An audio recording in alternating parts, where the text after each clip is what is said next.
adití àdáríran. ṣé nankali ṣe bídíà sí. ẹgbà ìyẹn ẹni tó bá sọ pé bídíà ni àìmọ̀kan ló ń ṣe. tó lápèjúwe bídíà ni ká sọ pé wọ́n kó Kùránì jọ. Al-Qur'an ni tó yẹ pé táǹkì yìí bídíà ni. gbígbé lọ́wọ́ lójú kan báyìí kíkó jọ. akramakumullah sa. ó sọ̀kalẹ̀ hasbal waqa'i wal ahdath. ẹ̀kọ́ tẹ̀ ń kọ́ wa Markaz ọ̀rọ̀ Islam, Markaz ọ̀rọ̀ mímọ́. a wá fẹ́ lọ síbi ètò tún kan nípa wípé gbólóhùn kan máa ń káàkiri lẹ́nu àwọn èèyàn albeda àdádálẹ̀. kí ni ìtumọ̀ bídíà gangan fi manzuril Islam kọ́nà kó jarí pẹ́sà. bídíà fi manzuril Islam. akramakumullah. bismillahir rahmanir rahim. ká tó lọ manzuril Islam. bẹ́ẹ̀ ni sà. àkọ́kọ́ lọ lugha. anakumullah. badi'us samawati wal ard. Allahu akbar. kò sí irú ẹ̀ tẹ́lẹ̀ ni. kai badi'us samawati. badi'us samawati Ọlọ́run ni. akramakumullah. so àìsírú ẹ̀ Ọlọ́run ṣe ń jẹ́ badi'us samawati wal ard. Allahu akbar. lédè. bẹ́ẹ̀ ni sà. lakin fi manzuril Islam. anakumullah. ó ní pé kalimatul bid'ah. anakumullah. àdádálẹ̀ ló ń jẹ́ bẹ́ẹ̀. akramakumullah sa. tí ò sí wẹ̀ níwájú gẹ́gẹ́ bí lugha ṣe wí. bẹ́ẹ̀ ni sà. òun ni bid'ah. anakumullah sa. now bid'ah yẹn a máa wá sí pé tí ò sí wẹ̀ níwájú yẹn kí ni ò sí níwájú nínú ẹ̀sìn. ìyẹn ẹ kọ́kọ́ gbé sẹ́gbẹ̀ẹ́ kan. anakumullah sa. now n tá àrírú ẹnu ẹ̀sìn òun là ń pè ní bídíà. mọ̀kọ́bílù ẹ̀ ni gbogbo nǹkan tá a bá ti rí anakumullah. tí a kò ti ní irú ẹ̀ ṣáájú anakumullah. òun ṣe bídíà mọ́ nìyẹn. anakumullah. lábẹ́ bẹ́ẹ̀ yẹn a máa wá rí i pé láti jọ́tà nẹ́bì ti lọ sallallahu alayhi wa sallam.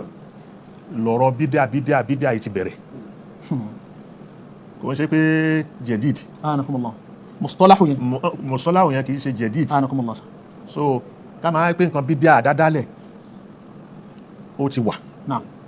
wíwà tó wà yẹn gbogbo fatira ni wọ́n ń jà lógun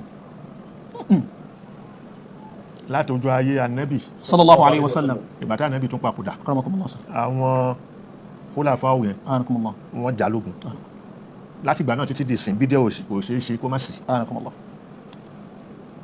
so ó nìyẹn. anakumullah sa. nígbà tí àlàyé ibi tó yìn ti dé ẹ ti kọ́kọ́ gbé wa lọ síbi gẹ́gẹ́ bí ọmọ kéwú tá ń jẹ́ ẹ ti gbé wa lọ síbi àkànlò èdè àti rí nínú al-Qur'an bọ́lá ní jẹ́ badi'us samawati wal ard. Islam àwa bọ́pá ní fatara kan nípa ọ̀rọ̀ bídíà yìí. ìgbèrè tí ó jẹ jáde lábẹ́rẹ̀ ní sàn pé ìyàtọ̀ olówó láàrin al-bid'atu wal-ibtida' fáwọn ọmọ ilé kéwú. ibtada. anakumullah. ó pilẹ̀. akramakumullah.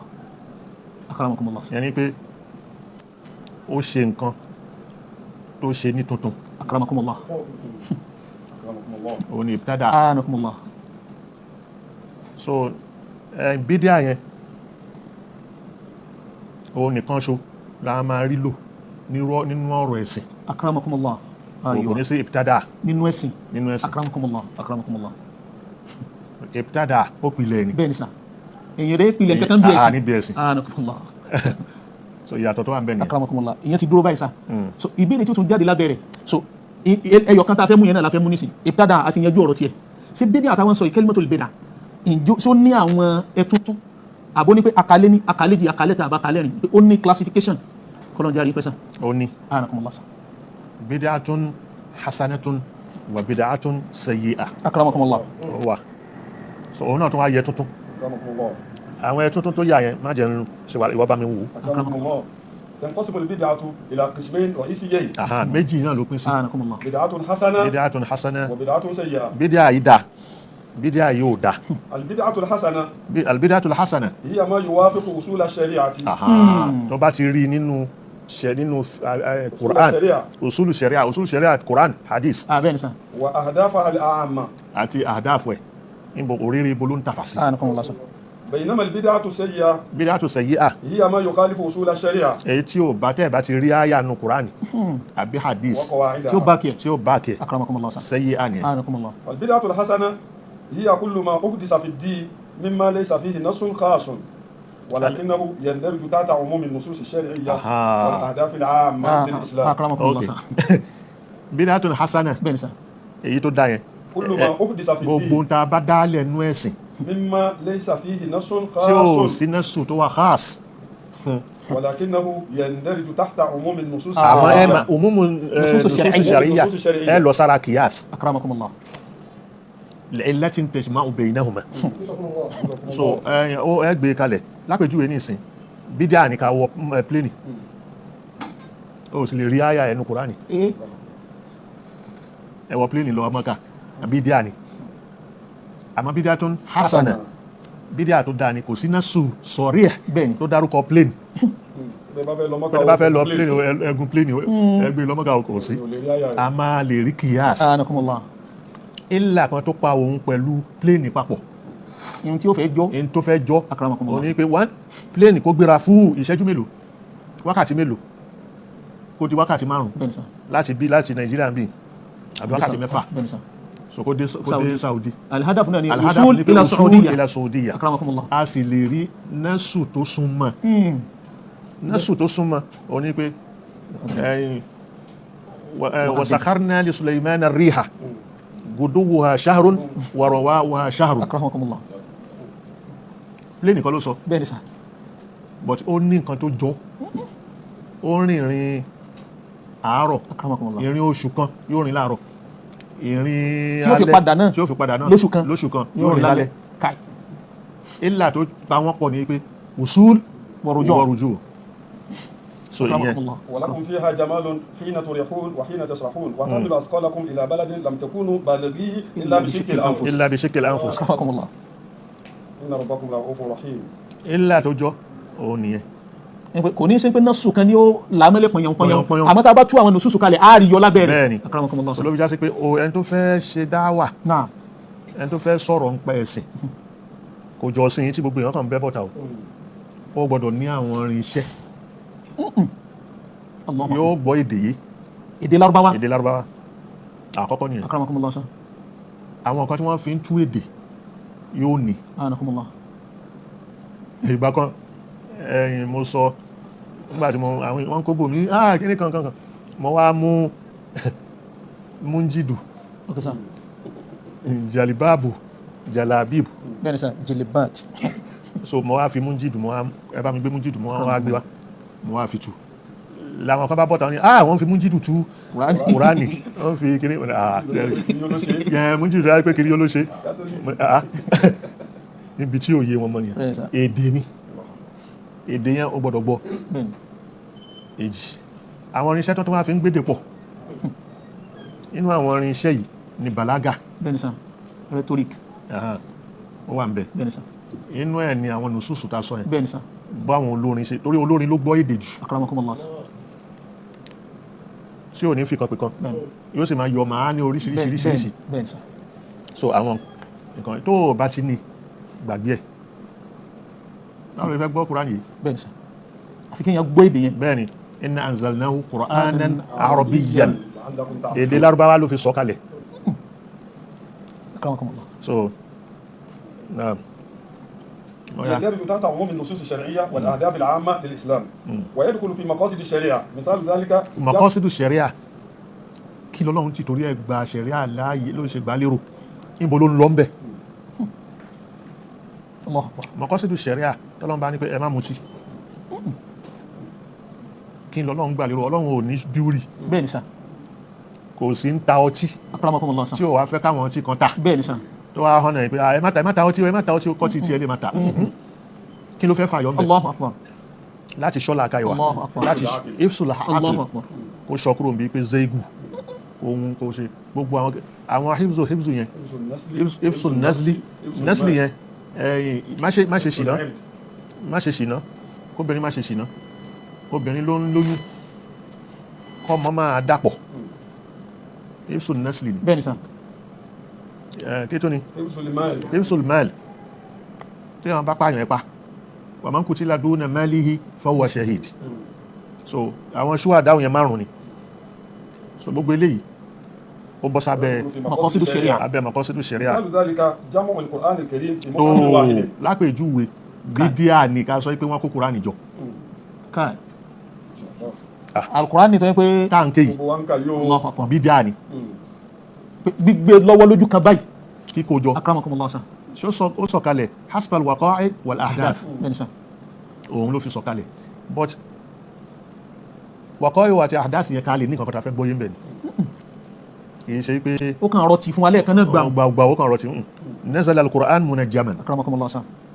so ká lè gbóyé ló ṣe ń hasbal ahdath wal waqa'i والحاجات so ó ní ẹ وتدوين الحديث النبوي. kó tó wá lọ wọn wá kó jọ lójú ayé Ànábì Ìyẹn Al-Qur'an. bẹ́ẹ̀ ni Ti fi ń jẹ́ bídíà nù. tó fi ń jẹ́ Bidia Àwọn Ànábì fúnra rẹ̀ kó jọ. kó jọ wọn sì kó jọ lójú ẹ̀ kò sì sọ pé ẹ kó jọ Akramakumullah sa. Bidia nìyẹn so ìwọ tó o bá ti mọ gbogbo àwọn kinní yìí kàn gbọ́ lábùsù Bidia ìwọ náà bá ń lò kò mọ àwọn nǹkan tó rọ̀ mọ́ Bẹ́ẹ̀ni sà. àtàwọn nǹkan tó so mọ́ Àti pé kúlù bídíà tí kò lè ṣiṣẹ́ débẹ̀ òun. kó tó lọ bẹ̀ẹ́ ká mú ní kọ̀ọ̀kan Akramakumullah sa. nígbà tí kinní Abubakar ayé Abubakar jamu Abi Bakr òun ni wọ́n kọ́kọ́ ṣe Abubakar jẹ́ khalifa radiyallahu ta'ala anhu ó jẹ́ khalifa yẹn Umar ló wá sọ fún wákà harbu ridda Akramakumullah sa. so ọ̀pọ̀lọpọ̀ àwọn tó há Hafazatul Kùránì Qur'an.